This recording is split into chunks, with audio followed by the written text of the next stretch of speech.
భారత్లోని అన్ని ఛానల్స్ ను ఆంధ్రదేశంలో ప్రసారం చేస్తున్న ఏకైక network city cable. Welcome to city cable news బులెటిన్ల ముందుగా హెడ్లైన్స్. రాజన్న సిరిసిల్ల జిల్లా బీఆర్ఎస్ పార్టీ కార్యాలయంలో నిర్వహించిన హనుమాన్ పూజ కార్యక్రమంలో పాల్గొన్న బీఆర్ఎస్ వర్కింగ్ ప్రెసిడెంట్ కేటీఆర్.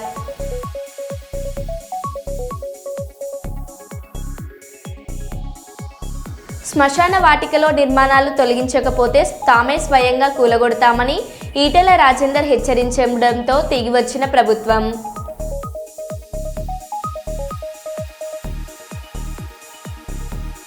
వరి ధాన్యం కొనుగోలు కేంద్రాన్ని ప్రారంభించిన ఎమ్మెల్యే యశస్విన్ రెడ్డి.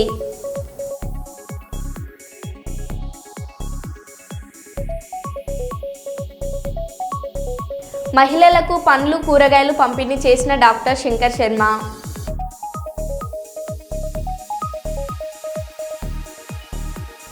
సింగపూర్ అగ్ని ప్రమాదంపై స్పందించిన మోదీకి కృతజ్ఞతలు తెలిపిన డిప్యూటీ సీఎం పవన్ కళ్యాణ్.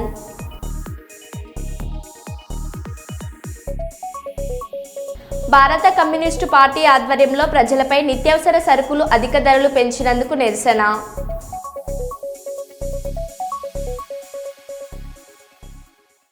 ఇక వివరాల్లోకి వెళ్తే, జనగామ జిల్లా కొడకండ్ల, రామేశ్వరం, పాకాల, రామారం గ్రామాలలో ఐకేపీ ఆధ్వర్యంలో ఏర్పాటు చేసిన వరి ధాన్యం కొనుగోలు కేంద్రాలను ఎమ్మెల్యే మామిడాల యశస్విన్ రెడ్డి ప్రారంభించారు.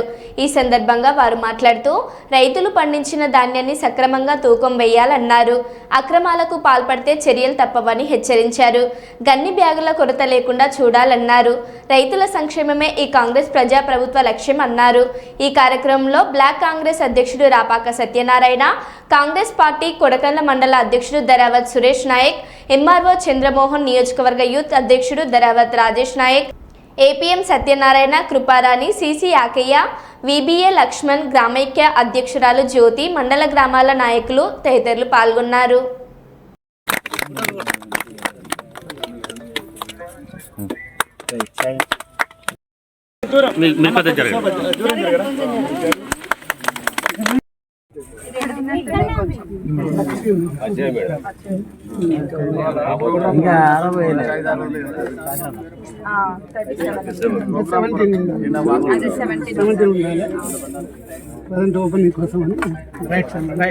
ఉండాలని నేను కూడా చెప్తున్నా. టార్పలిన్ షీట్స్ అయినా అట్లనే గోనె సంచులైనా రైతులకి ఎన్ని కావాలో అన్ని సఫిషియెంట్ గా ఉండేటట్టు చూసుకోండి. ఇంకోటి గోనె సంచులు ఏంటంటే డ్యామేజ్ అయినవి ఉంటున్నాయి కొన్ని, అట్లా ఎక్కడ కూడా డ్యామేజ్ అయినవి లేకుండా చూసుకోండి. మీరు కూడా చెక్ చేసుకోండి. Chairman and vice chairman and directors మీరు కూడా ఎప్పటికప్పుడు చూసుకుంటా ఉండండి. రైతులకు మటుకు ఎక్కడ ఇబ్బంది కలిగినా అస్సలు టాలరేట్ చేసేది లేదు. ఎవరైనా ఏదైనా ఐకేపీ సెంటర్లలో ఏమైనా అటు ఇటుగా చేస్తున్నారంటే ఇమీడియట్ గా వాళ్ళపైన యాక్షన్ తీసుకోవాల్సిందిగా రైతులకు తెలియజేస్తున్నా. మీకు ముందు చెప్పినా ఈరోజు చెప్తున్నా, మీకు ఏ ఇబ్బంది కలిగినా మీరు వీళ్ళకి ఎక్కడైనా చెప్పలేరు అనుకున్న సందర్భాలలో నేరుగా నా దగ్గరకు వచ్చి చెప్పొచ్చు అని ఇంతకు ముందు చెప్పినా, మళ్ళా కూడా చెప్తున్నా. నిన్నటికి నిన్న ఒక దగ్గర ఒక ఇన్సిడెంట్ అయితే వెంటనే దానిపైన యాక్షన్ తీసుకున్నాము. ఇదే రకంగా ఉంటుంది. మీకు ఎవరైనా ఇబ్బంది పెడితే మటుకు తప్పనిసరిగా యాక్షన్ అనేది తీసుకుంటాం. ఎందుకంటే కాంగ్రెస్ పార్టీ ఎటువంటి మోసాలని ఎటువంటి లంచాలను సహించదు. కాబట్టి మీకు ఏ సమస్య ఉన్నా నేరుగా వచ్చి చెప్పండి. అట్లనే సన్నబియ్యం అంటే ఏం గుర్తొస్తుంది అందరికీ? నిన్న మొన్న రేషన్ షాప్లలో ఇవ్వడం స్టార్ట్ చేసిండ్రు కదా సన్నబియ్యం. ఆ సన్నబియ్యమే గుర్తొస్తుందా? ఈ సన్నబియ్యం ఇంతకుముందు దొడ్డు బియ్యం ఇచ్చినప్పుడేమో మీరెవరు వాడకపోయేటోళ్ళు. ఆ దొడ్డు బియ్యాన్ని కోడ్ల ఫామ్లకో లేకపోతే ఇంకెక్కడైనా అమ్ముకోవడము, దోశలు పోసుకోవడము, జొన్న పిండితో పాటు కలిసి కొట్టించుకున్నాడో చేసేటోళ్ళు. కానీ అన్నం వండుకొని తినేటోళ్ళ సంఖ్య ఏళ్ళ మీద లెక్క పెట్టచ్చు. నాకు తెలిసి ఎవరు తిన్నారో మరి. ఎక్కడ అడిగినా అందరూ మేము తినలేదంటే.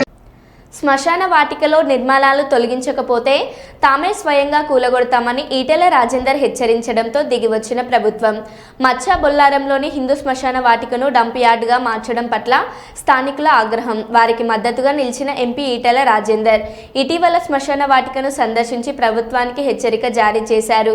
2 రోజుల క్రితం సచివాలయంకి వెళ్లి మరీ మంత్రి శ్రీధర్ బాబును కలిసి హైడ్రా వల్ల జరుగుతున్న ఇబ్బందులు, మచ్చ బొల్లారం డంప్ యార్డ్ సమస్యతో పాటు పలు సమస్యలను మంత్రి అధికారుల దృష్టికి తీసుకువెళ్లారు. 2 రోజుల్లో ప్రభుత్వం స్పందించి నిర్మాణాలు తొలగించకపోతే వాటిని ప్రజలతో కలిసి కూలగొట్టాలని కార్యాచరణ ప్రకటించిన నేపథ్యంలో ప్రభుత్వం దిగివచ్చింది. హైడ్రా కమిషనర్ స్వయంగా వచ్చి పనులు నిలిపివేయాలని ఆదేశాలు ఇచ్చారు. ఈటెల రాజేందర్ చేసిన కృషి పట్ల స్థానిక ప్రజలు సంతోషం వ్యక్తం చేశారు. ఈటెలకు ప్రత్యేక ధన్యవాదాలు తెలియజేశారు.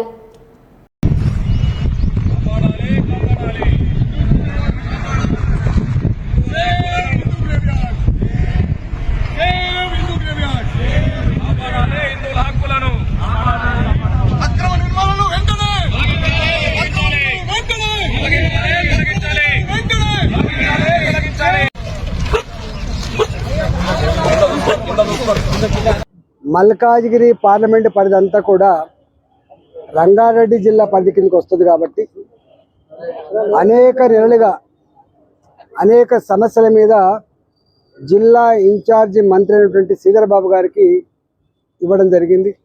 ఈ హైడ్రా వచ్చిన తర్వాత అనేక మంది బ్రోకర్లు బయలుదేరిండు. హైడ్రాకి మీ కంప్లైంట్ పోయింది, మీ గురించి హైడ్రా ఆలోచిస్తుందని చెప్పి బ్లాక్మెయిల్ చేసి ఇండైరెక్ట్గా డబ్బులు కూస్తూ ఉన్నారు. వాటి మీద దృష్టి పెట్టండి. ఈ బ్లాక్మెయిలర్లు, ఈ దొంగతనంగా డబ్బులు గుంజేవాళ్ళు ప్రజలకు కంటి మీద కొనుక్కు లేకుండా చేస్తూ ఉన్నారు. దీంట్లో విక్టిమైజ్ అయ్యేంత కూడా ఉన్నవాళ్ళు ఎవరు విక్టిమైజ్ కారు, నిజమైన పేదలు మాత్రమే విక్టిమైజ్ అవుతున్నారు. దాని మీద కూడా మేము దృష్టి తీసుకురావడం జరిగింది. అదేవిధంగా అంటే చెరువుల సమస్య కావచ్చు, డబుల్ బెడ్రూమ్ల సమస్య కావచ్చు, మురుగునీళ్ళ సమస్య కావచ్చు, తాగే నీళ్ళ సమస్య కావచ్చు, రోడ్ల సమస్య కావచ్చు, ఇవాళ దుర్గంధ పూరితంగా ఉన్నటువంటి డంప్ యార్డ్లు కావచ్చు, వీటి మీద మాట్లాడినాం. అందులో మత్స్యబొల్లారం కూడా రీసెంట్గా కూడా కడతా ఉన్నారు. ఇట్లాంటివి కట్టద్దని ఇవాళ ఒకప్పుడు 30 లక్షల జనాభా 40 లక్షల జనాభా ఉన్నటువంటి హైదరాబాద్కి ఒక బాలాజీ నగర్ డంప్ యార్డ్గా ఉండే 1,20,00,000 జనాభా అయిన తర్వాత కూడా ఇలా నార్త్కి ఒకటి, సౌత్కి ఒకటి, ఈస్ట్కి ఒకటి, వెస్ట్కి ఒకటి, ఏ ప్రాంతానికి ఆ ప్రాంతానికి డంప్ యార్డ్ పెట్టాల్సింది పోయి ఇప్పటికి కూడా 1,20,00,000 మంది ఉన్నటువంటి బాలాజీ నగర్లో ఒకటే డంప్ యార్డ్ వాడమనేది అది దుర్మార్గం. సార్, ఇది యాక్చువల్ గా ప్రైవేట్ ల్యాండ్ సార్. ఇక్కడ సామల వెంకట్రెడ్డి గారు అని ఇక్కడ లోకల్ ప్రజల కోసము తన భూమిని హిందూ శ్మశాన వాటికగా దానం ఇవ్వడం జరిగింది సార్. ఒకప్పుడు కాలనీలు లేక చిన్నగా చెత్త వేయడం జరిగింది. తర్వాత ఇది చాలా పెద్దగా అయింది. మేము మామూలుగా మహిళలం బయటికి రామండి. మేము ఎన్నో ఇబ్బందికరమైన బాధలు ఇక్కడ అనుభవిస్తున్నాము కాబట్టి రావడం జరిగింది. మాకు జనం పెరుగుతున్నాము, భూమి పెరగదు సార్. మా హిందూ శ్మశాన వాటిక మాకు కావాలని మేమందరం కోరుకుంటున్నాం సార్. మా హిందూ శ్మశాన వాటిక మాకు ఇప్పించండి దయచేసి. ఈ శ్మశాన వాటిక అంటే ఈ గ్రేవ్ యార్డ్ దగ్గరికి రావడం జరిగింది. ఇక్కడ గత కొన్ని రోజులుగా ఇక్కడ స్థానికులు ఇక్కడ చెత్తని డంప్ చేస్తారు. అంటే ఇది ఒక కలెక్షన్ యార్డ్గా వాడుతూ ఇక్కడ సార్టింగ్ స్టేషన్ కూడా పెట్టి ఇక్కడ జరుగుతున్న దీన్ని వీళ్ళకి యాక్చువల్గా అలాట్ చేసింది. అంటే ఇక్కడ చేస్తున్నటువంటి సంస్థ ఏదైతే ఉందో రామ్కి అనే వారు వాళ్ళకి కాంట్రాక్ట్ ఇవ్వడం, వాళ్ళు 2 ఎకరాలకి అలాట్ చేస్తే వాళ్ళు కొంచెం ఎక్స్ట్రాగా ఇంకొక 3-4 ఎకరాలు ఆక్రమించి చేశారనేది ఇక్కడ స్థానికంగా కంప్లైంట్. అంటే వాళ్ళకి ఇచ్చిన దానికంటే ఎక్కువగా ఉన్న ఏరియాలో తీసుకున్నారు. ప్లస్ చెత్త డంప్ చేయడం వల్ల ఇక్కడ వీళ్ళకి ఇక్కడ కొంత ఇబ్బందులు వస్తున్నాయి. ఉన్నట్టు చుట్టుపక్కల ఉన్న కాలనీస్కి అనేది కూడా that was another complaint. Plus ఇది గ్రేవ్ యార్డ్లో వీళ్ళు వర్క్స్ చేయడంతో అక్కడ చాలా చోట్ల ఏదైతే కనుక వీళ్ళు గతంలో పూడ్చినటువంటి ఇది రెమినెంట్స్ ఏదైతే ఉన్నాయో బోన్స్ ఇట్లాంటివన్నీ కూడా అవి కూడా ట్రేస్ అవుట్ అయ్యి దాంతో కొంత ఇబ్బందిగా ఉన్నదనేటువంటిది ఈ కంప్లైంట్స్ నేపథ్యంలో ప్లస్ రాజకీయ ప్రతినిధులు కూడా గత ఎక్స్ఎమ్మెల్యే గారు మైనపల్లి హనుమంతరావు గారు, ప్రస్తుత ఎమ్మెల్యే గారు రాజశేఖర్ రెడ్డి గారు, ప్రస్తుత ఎంపీ గారు ఈటెల రాజేందర్ గారు, ఇక్కడ ఇది మన మల్కాజ్గిరి ఎంపీ గారు, వీరందరూ కూడా రిప్లై చేయడం జరిగింది. మొన్న శనివారం రోజున మంత్రి గారు శ్రీధర్ బాబు గారి దగ్గర నన్ను కూడా పిలిచారు. ఈటెల రాజేందర్ గారు ఎంపీ గారు వచ్చినప్పుడు కూడా పిలిచినప్పుడు అక్కడ కూడా మీటింగ్ అయింది. సో పబ్లిక్ ఏదైతే ఈ ప్రాబ్లమ్ని ఎక్స్ప్రెస్ చేశారో ఈ ప్రాబ్లంకి ఒక సొల్యూషన్ తీసుకురావాలనేది మంత్రి గారు మాకు ఆదేశించారు. అట్లానే జిహెచ్ఎంసీ కమిషనర్ ఇలంబ పెద్దపల్లి ఎంపీ గడ్డం వంశీకృష్ణ గోదావరికనిలో పర్యటించారు. ఈ సందర్భంగా మున్సిపల్ కార్యాలయం సమీపంలోని డాక్టర్ బిఆర్ అంబేద్కర్ విగ్రహానికి పూలమాలలు వేసి ఘనంగా నివాళులర్పించారు. ఎంపీ అంబేద్కర్ సంఘం నాయకులు కాంగ్రెస్ పార్టీ శ్రేణులు ఘనంగా స్వాగతించి శాల్వాలతో సన్మానించారు. పార్లమెంట్ సమావేశాల్లో ఎంపీ సింగరేణి రిటైర్డ్ కార్మికుల పెన్షన్ అంశాన్ని ప్రస్తావించారు. కేంద్ర మంత్రి సానుకూలంగా స్పందించడంతో పాటు 1989లో మాజీ మంత్రి కాకా వెంకటస్వామి తీసుకువచ్చిన పెన్షన్ పెన్షన్ స్కీమ్ను పునఃసమీక్షించి కనీసం 10,000కు పెంచాలని కోరారు. కార్మికులకు కేవలం 500 రూపాయలు 1000 రూపాయలు వస్తున్నది. అది గమనించి కేంద్రంలో వాళ్ళ మీద ఒత్తిడి తీసుకొస్తాము. ఖచ్చితంగా ఈ రిటైర్డ్ పెన్షనర్స్కి ఏదైతే పెన్షన్ వస్తుందో దాన్ని 10,000 రూపాయలకి చేయాలని చెప్పి నేను వాళ్ళకి డిమాండ్ చేయడం జరిగింది. ఖచ్చితంగా దీని మీద కూడా పోరాటం చేసి వాళ్ళకి న్యాయం చేసేటట్టు నేను పోరాటం చేస్తానని చెప్పి మళ్ళొకసారి మీ అందరికీ తెలియజేస్తున్నాను. టీపీసీ విషయం కూడా గమనిస్తే చాలా ల్యాప్సెస్ ఉన్నాయి. గతంలో కూడా నేను ఎన్టీపీసీ అధికారులకు కూడా పోయి మాట్లాడడం జరిగింది. మొన్న అప్పుడు మాతవ్య కాలనీ ఇష్యూ వచ్చినప్పుడు కూడా మాతవ్య కాలనీ కూడా పోయి నివాసులు ఏదైతే వాళ్ళ కష్టాలు చూసి వాళ్ళకి ఏదైతే పొల్యూషన్ ఇష్యూస్ ఉన్నాయో ఆర్ఎన్ఆర్ ఇష్యూస్ ఉన్నాయో దాని మీద కూడా ఇన్ఫర్మేషన్ తీసుకొని పార్లమెంట్లో ప్రదర్శించడం జరిగింది. వాళ్ళ మీద కూడా న్యాయం చేసుకురావాలని చెప్పి వారికి ఏదైతే రిప్రజెంట్ చేసినామో కానీ వాళ్ళు రిప్లై ఇవ్వడం జరిగింది. ఆ రిప్లై ఇమీడియట్గా షేర్ చేసి ఇవ్వాలని వచ్చింది. ఆ రిప్లైలో కూడా వాళ్ళు ఏం చెప్తున్నారంటే ఏం లేదు అంతా బాగానే ఉంది, మాతవ్య కాలనీ వాళ్ళకి ఆర్ఎన్ఆర్ ఇచ్చేసినాం ఆల్రెడీ అని చెప్పి దాని మీద ఖచ్చితంగా ఆర్టీఐ ఫైల్ చేసి దాని మీద కరెక్ట్ ఇన్ఫర్మేషన్ తీసుకొని దాదాపు 500 మంది ఫ్యామిలీస్ ఉన్నారు అక్కడ. వాళ్ళు కూడా కరెక్ట్గా ఆర్ఎన్ఆర్ చేసేటట్టు మేము పనిచేస్తాము. మళ్ళీ ఇంకో విషయం ఎన్టీపీసీ అధికారులకు కూడా చెప్పినాము, వాళ్ళని కలిసినప్పుడు మంచి పద్ధతిలో పనిచేసుకోవాలి. ఎందుకంటే ఇక్కడ లోకల్ ఎంప్లాయ్మెంట్ ఏదైతే స్థానికులకు ఎంప్లాయ్మెంట్ ఉన్నదో అది వాళ్ళు దృష్టి పెట్టి స్థానికులకి ఎంప్లాయ్మెంట్ ఎక్కువగా ఇవ్వాలని చెప్పి వాళ్ళకి రిక్వెస్ట్ చేయడం జరిగింది. వాళ్ళు దాన్ని ఒప్పుకోకపోతే దాన్ని పెట్టాము. మినిస్టర్ గారు కూడా లేఖ రాసిన నేను ఇక్కడ దళితులకు ఎస్సీ ఎస్టీలకు వారి వాటా పర్సంటేజ్ బేసిస్గా పెంచాలని చెప్పి ఎక్స్పెండిచర్ పెంచి వాళ్ళ అభివృద్ధి కోసం ఎక్స్పెండిచర్ చేయాలని చెప్పి కోరడం జరిగింది. గోదావరి కనిలో ఎన్ఎస్యుఐ జిల్లా వర్కింగ్ ప్రెసిడెంట్ మెంటం ఉదయ్ రాజ్ ఆధ్వర్యంలో ఎన్ఎస్యుఐ ఆవిర్భావ దినోత్సవ వేడుకలు ఘనంగా నిర్వహించారు. ఈ కార్యక్రమానికి ముఖ్య అతిథిగా కాంగ్రెస్ పార్టీ సీనియర్ నాయకులు కాల్వ లింగస్వామి మరియు రామగుండం కార్పొరేషన్ అధ్యక్షుడు బొంతల రాజేష్ హాజరై కాంగ్రెస్ పార్టీ అనుబంధ సంస్థ ఎన్ఎస్యుఐ 54వ ఆవిర్భావ దినోత్సవం సందర్భంగా గోదావరి కని రీగల్ చౌరస్తాలో ఎన్ఎస్యుఐ జెండా ఆవిష్కరించారు. అనంతరం కేక్ కటింగ్ చేశారు. ఈ సందర్భంగా కార్పొరేషన్ అధ్యక్షులు బొంతాల రాజేష్ మరియు మెంటం ఉదయ్ రాజు మాట్లాడారు. ఈ కార్యక్రమంలో కాంగ్రెస్ పార్టీ సీనియర్ నాయకులు, తాజా మాజీ కార్పొరేటర్లు, డివిజన్ అధ్యక్షులు, సోషల్ మీడియా వారియర్లు తదితరులు పాల్గొన్నారు.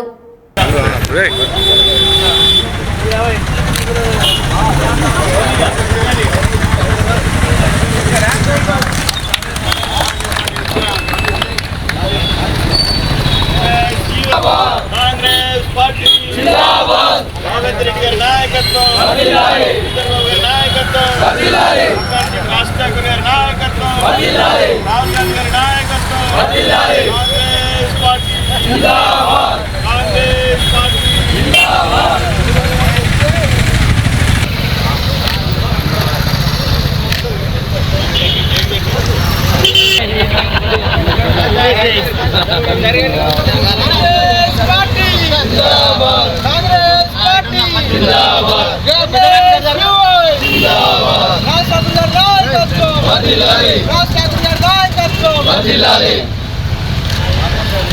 రాహుల్ గాంధీ గారి నాయకత్వం రాహుల్ గాంధీ గారి నాయకత్వం.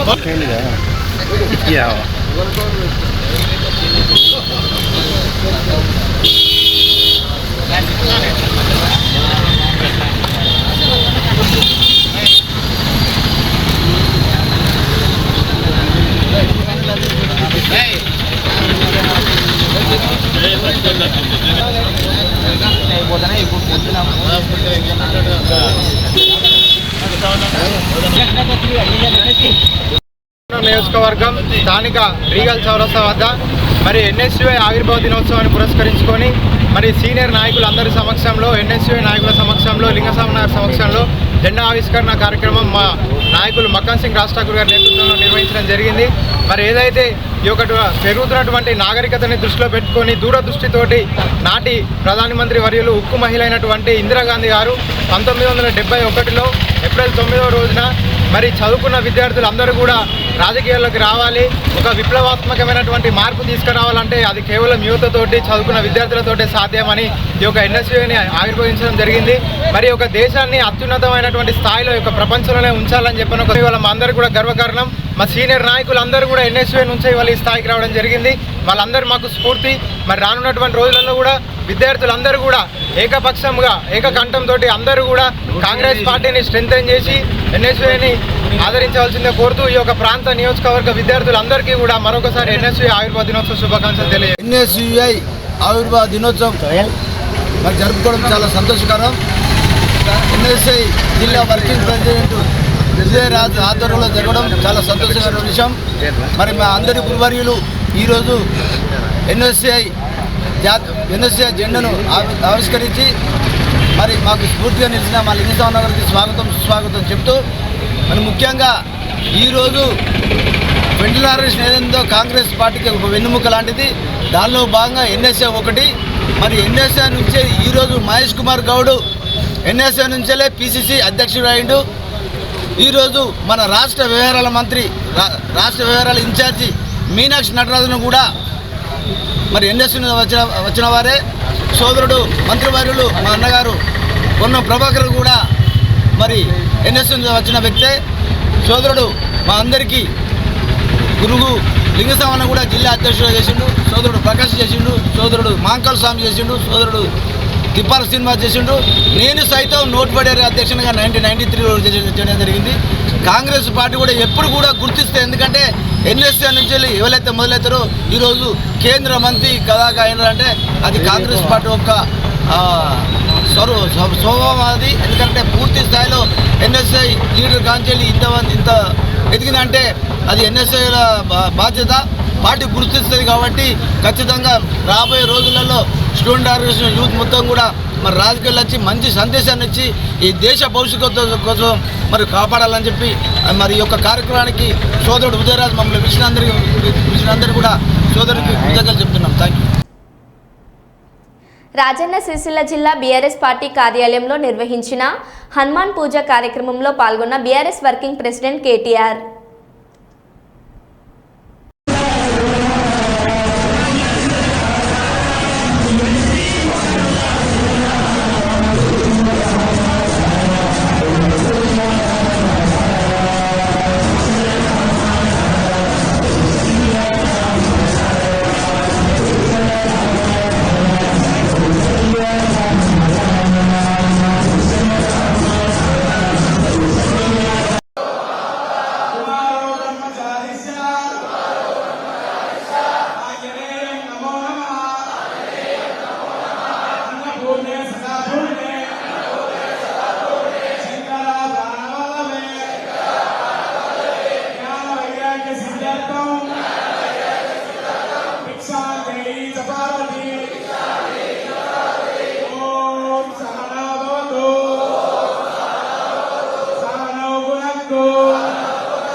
సౌత్ సెంట్రల్ రైల్వే ఎంప్లాయీస్ సంఘ్లో రన్నింగ్ బ్రాంచ్ సెక్రటరీ మరియు డిప్యూటీ డివిజనల్ సెక్రటరీగా పనిచేసిన చింతమురళి పదవి విరమణ పొందడంతో Sangh general secretary doctor Marri Raghavaiah గారు ఆ స్థానాన్ని భర్తీ చేస్తూ రైల్వే అధికారులకు కోఆప్షన్ లెటర్ పంపడంతో అధికారులు నూతన కార్యవర్గానికి సంబంధించిన ఎన్నిక పత్రాన్ని మంగళవారం నాడు విడుదల చేశారు.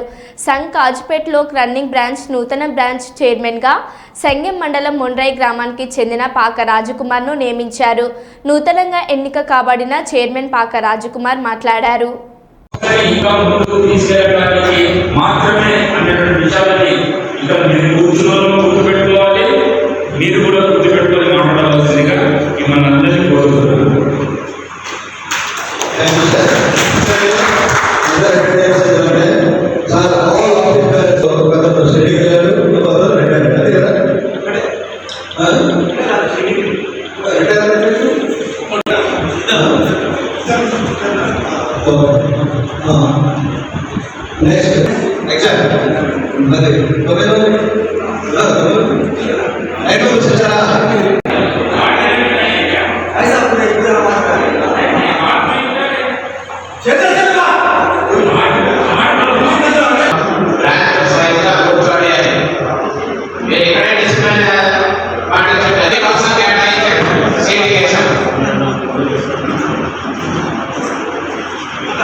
మార్కు శంకర్ ప్రమాదంపై పవన్ కళ్యాణ్ తాజాగా స్పందించారు. ఈ సందర్భంగా ఆయన ప్రెస్ మీట్లో మాట్లాడుతూ సింగపూర్ అగ్ని ప్రమాదంపై స్పందించిన ప్రధాని మోదీకి కృతజ్ఞతలు తెలియజేశారు. విషయం తెలిసిన వెంటనే నాకు ప్రధాని ఫోన్ చేశారు. అలాగే సింగపూర్లోని భారత రాయబారికి ఫోన్ చేసి ఆరా తీశారు. శంకర్ త్వరగా కోలుకోవాలని ఆకాంక్షిస్తూ స్పందించిన సీఎం చంద్రబాబు, సీఎం రేవంత్ రెడ్డి, లోకేష్ సహా అందరికీ పవన్ ధన్యవాదాలు తెలియజేశారు. మనకు ఇండియన్ హై కమిషనర్ కూడా వారు తెలియజేసినందుకు మనస్ఫూర్తిగా ప్రధానమంత్రి నరేంద్ర మోదీ గారికి నా హృదయపూర్వక ధన్యవాదాలు తెలుపుకుంటా ఉన్నాను. అలాగే మీటింగ్లో ఉండగానే నారా చంద్రబాబు నాయుడు గారు, గౌరవ ముఖ్యమంత్రి నారా చంద్రబాబు నాయుడు గారికి ఫోన్ చేసి కూడా వాకప్ చేశారు. వారికి కూడా నా కృతజ్ఞతలు తెలియజేస్తాను. అలాగే నారా లోకేష్ గారికి కూడా ప్రత్యేకించి ఫోన్ చేసి అడిగారు. అలాగే హోంమంత్రి అనిత్ గారు కూడా అడిగారు. అలాగే కేటీఆర్ గారికి కూడా నా ప్రత్యేకమైన ధన్యవాదాలు తెలియజేసుకుంటున్నాను. అలాగే ఆంధ్రప్రదేశ్ మాజీ ముఖ్యమంత్రి శ్రీ జగన్మోహన్ రెడ్డి గారికి కూడా నా ధన్యవాదాలు తెలియజేస్తాను. తమిళనాడు మాజీ ముఖ్యమంత్రి శ్రీ ఎడప్పాడి పళనిస్వామి గారికి, కేంద్ర మంత్రులు కిషన్ రెడ్డి గారికి, బండి సంజయ్ గారికి, ఆంధ్రప్రదేశ్ ఉపసభాపతి రఘురామకృష్ణరాజు గారికి, రాష్ట్ర మంత్రులు అచ్చెన్నాయుడు గారు, నాదెండ్ల మనోహర్ గారు, దుర్గేష్ గారు, బీజేపీ ఓబీసీ మోర్చా అధ్యక్షులు doctor K Laxman garu, BRS working president Shri KTR garu, అలాగే మిగతా ఎంపీలు, ఎమ్మెల్సీలు హరీష్ రావు గారికి, అలాగే ఆంధ్రప్రదేశ్ గవర్నర్ జస్టిస్ అబ్దుల్ నజీర్ గారికి, తెలంగాణ రాష్ట్ర ముఖ్యమంత్రి గౌరవ ముఖ్యమంత్రి రేవంత్ రెడ్డి గారికి, పౌర విమానయాన శాఖ మంత్రి శ్రీ రామ్మోహన్ నాయుడు గారు, ప్రతి ఒక్కరికి పేరు పేరున ధన్యవాదాలు. అలాగే నా తోటి నటీనటులందరూ కూడా మనస్ఫూర్తిగా ఈ సందర్భంలో నాకు వారి వాళ్ళ సందేశాన్ని నాకు తెలియజేశారు. వాళ్ళ గుడ్ విషెస్ చెప్పారు. మనస్ఫూర్తిగా వారందరికీ పేరు పేరున నా ధన్యవాదాలు తెలియకున్నాను. అలాగే నా ట్విట్టర్ అకౌంట్ ద్వారా, మన పార్టీ ట్విట్టర్ అకౌంట్ ద్వారా అందరికీ నా ధన్యవాదాలు తెలియజేస్తాను. శ్రీరామనవమి రోజున వల్మిడిలో జరిగిన కళ్యాణ మహోత్సవానికి కొంతమంది వ్యక్తులు కళ్యాణం టికెట్లు బుకింగ్లు ముద్రించి డబ్బులు వసూలు చేశారని పోలీస్ స్టేషన్లో ఫిర్యాదు చేశానని, ఆ బుక్లకు మాకు ఎలాంటి సంబంధం లేదని విచారణ అధికారి సమక్షంలో విలేకరులకు చెప్పిన దేవస్థానం ఇన్ఛార్జి ఈవో రామ్లోరి కళ్యాణానికి అదే బుక్లోని రసీదుల జంటలను అనుమతించారని, అక్రమాన్ని చెప్పిన బుక్లు సక్రమం ఎలా అయ్యాయని, అక్రమం అని చెప్పిన బుక్లు సక్రమం ఎలా అయ్యాయని వాల్మిడికి గ్రామం మాజీ సర్పంచ్ కత్తి సైదులు, మాజీ దేవస్థానం చైర్మన్ చెరుకు రాములు ప్రశ్నించారు. ఈవో పోలీస్ స్టేషన్లో చేసిన ఫిర్యాదుకు అతిగతి లేదని, గ్రామ ప్రజలను ఎందుకు మోసం చేస్తున్నారని అన్నారు. నకిలీవిగా వారు చెప్పిన రసీదులను కళ్యాణానికి అనుమతించడం పోవడంతో ఈవో ప్రమేయం కూడా ఉందని మేము భావిస్తున్నట్లు చెప్పారు. ఈవో మాటలు నమ్మశక్యంగా లేవని దేవాదాయ ధర్మాదాయ కమిషనర్ జిల్లా కలెక్టర్కు ఫిర్యాదు చేయనున్నట్లు తెలిపారు. ఇప్పటికైనా ఉన్నత అధికారులు సమగ్ర విచారణ జరిపి బాధ్యులపై చర్యలు తీసుకోవాలని డిమాండ్ చేశారు. వాళ్ళందరినీ కూడా మీరు కళ్యాణానికి ఆహ్వానించి మరి ముందు కూర్చున్నబెట్టారు. అంటే మీరు చెప్పిన దానికన్నా ఇక్కడ జరిగేదానికి పొందడం లేదు. అంటే మీకు కూడా దీంట్లో ప్రమేయం ఉన్నది. ఇది తప్పకుండా జిల్లా కలెక్టర్ గారికి, మరి జిల్లా సిపి గారికి, మరి ఎండోమెంట్ కమిషన్ దేవాదాయ ధర్మాదాయ కమిషన్ గారికి మీ మీద కూడా మరి మేము నమ్మశక్యంగా లేదు. తప్పకుండా మీ పాత్ర కూడా ఉన్నది. ఇది మీరు చెప్పింది ఏదో మీరు మీ అధికారం అంటే మీకు ఎండోమెంట్లో బలిగా వద్దని మీరు ఆఫీసర్గా మీరు వాళ్ళ మీద నెట్టేయడం ఇది మీది కాదు. మీ ప్రధాన పాత్ర మీకు ప్లస్ వాళ్ళు వసూలు చేసిన మరి వాళ్ళ భాగస్వామ్యం కూడా ఉంది. ఇది వెంటనే మేము కలెక్టర్ గారికి మరి మరొకసారి మేము వీళ్ళ మీద చర్య తీసుకోవాల్సిందిగా ఎండోమెంట్ ఈఓ గారు కానీ లేకపోతే అక్కడికి వసూలు చేసిన మరి ఆ భక్తులు ఎవరైతే ఉన్నారో కాంగ్రెస్ నాయకులు వాళ్ళ మీద కానీ మేము తక్షణమే మరి ఎమ్మెల్యే గారు కూడా మేము ఏమంటున్నాం అంటే వీళ్ళ మీద ఏ మాత్రం ఈఓ గారు చర్య తీసుకోలేదు. మరి అక్కడ నకిలీ బుక్కులు వసూలు చేసి మరి కార్యకర్తల మీద కూడా చర్య తీసుకోలేదు. అంటే మీకు కూడా భాగస్వామ్యం ఉందని మేము భావించవలసి వస్తుందని తెలియజేస్తున్నాం. మరో బులెటిన్లో మళ్ళీ కలుద్దాం. Stay tune.